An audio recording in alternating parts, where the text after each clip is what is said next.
ọ sáré tọmọ rẹ ọmọ tó fẹ́ ṣe wàhẹ́ẹ̀kì èyí tó wà yunifásitì èyí tó wà ní UK bóò ni ò ṣe ní ikú èyí tó fẹ́ ṣe tó fẹ́ gba jáàmù ọmọ lọ ẹni tó tiẹ̀ níyàwó mẹ́rin tó dáràn tọ́lọ́mọ ìyàwó àgbà ní ọ̀pọ̀pọ̀ wá anítọ̀ owó yunifásitì tẹ́ lásán ní táàmù yìí wọ́n lọ jẹ́ 200 táyà ló ṣe ń pọ́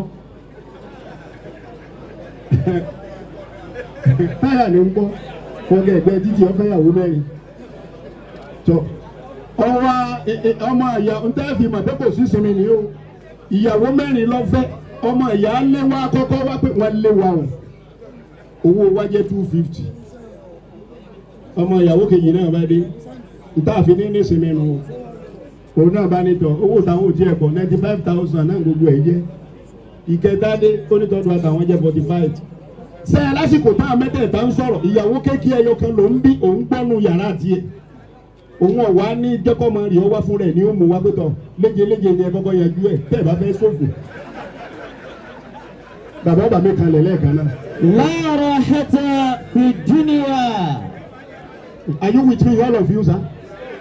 ó ní La rahata fi dunya. ó ní kò sí sinmi láyé ẹ̀yin tíátà bẹ́ẹ̀ ṣe ń kọ fíìmù kan lọ́wọ́ ẹ̀ tí yanjú ẹ̀ tán ẹ̀ mọ̀ kọ̀ mí mo wo fíìmù bàbá Sokoti kan tọ́lá ìgbé wọn gbọ́ ẹran bẹ̀kọ́ tó kọ́ kíní ka alápàtà alápàtà lẹ́jẹ̀ kò wọ́n yẹn mo ní sẹ́tòrí owó yìí náà nípa wá sí sáwà kú gbowó tó dé ni tó ìkànnù ọ̀ya ẹlẹ́ẹ̀kẹrin. La salamata min alisuni nas. ẹ bá ń pariwo aláwùjọ náà Allah bó o ṣe lè ga tó o ò lè là níbi àwọn èèyàn bọ́ ọ bá lówó ọ̀daràn bó o lówó ọ̀daràn bọ́ ọ rásọwọ̀ ọ̀daràn bọ́ ọ rásọwọ̀ ọ̀daràn ṣebí sàrà àlámà jẹ́ mọ́sálásí yóò ẹgbàgbé ni tí wọ́n gbé àmàlà wá tí ó kó àmà tí ó sùn mẹ́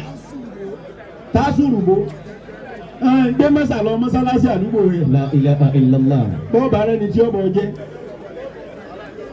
wọ́n máa fọ́ tọ́ra wọn ni pé jẹ́ mọ́sà tó kú. La ilaha illallah. bóyá bàbá rẹ̀ ò dé mọ́sà rí ó sọ fún mi.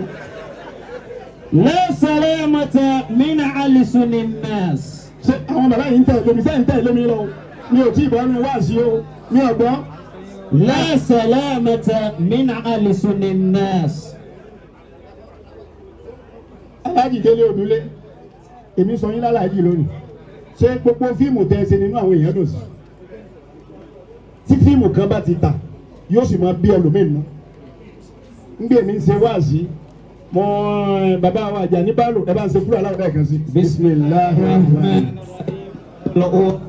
ahad Allahu samad lam yalid walam yulad walam yakul lahu kufuwan ahad. bàbá rẹ̀ mi ní wáàsí kan ní lóbu nítorí fi mọ̀ pé ó lè là níbi àwọn èèyàn wọ́n wá ní wọ́n fi ọmọ bọ̀ sí wọn gbé mi lọ àwa dé lóbu èrò lọ rẹpẹtẹ sẹ́mi pé preparation bàbá wa láti mú ìdí wọn ó ṣe é lẹ̀ bí ọmọ bọ̀ sí wọn ṣe gbé mi dé tí wọ́n wọ́ ilẹ̀kùn báyìí ẹni tó kọ́ sílẹ̀kùn ó sì wọ́ sí sááràzà eléyìí náà wà lòkì ń bà sẹ́mu ìdí ni wàá lélẹ̀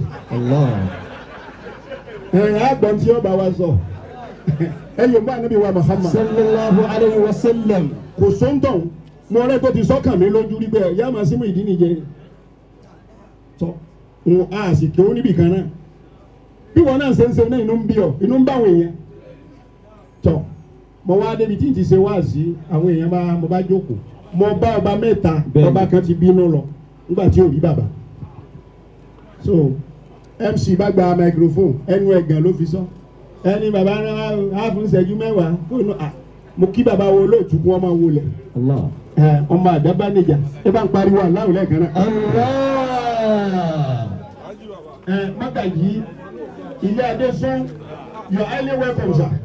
tọ ọwọ́ ńgbà tí mo wá dé wá sí ẹ bá ń fún Magaji láàyè Magaji akérò bàbá ẹ máa wọlé àwọn náà tẹ̀lé wọn. ẹ bá ń fún wọn ní àga níwájú wáyé bàbá wọn ní bàbá wa olóòtú àwọn àfáàn kì í yín o wọn kì í yín wọn ní kẹ̀kẹ́ wọn wọ́n fẹ́ jẹ́ inú àlùbáríkà yìí wọ́n ní ẹ̀ka. làwọn mọ̀ kọ́lá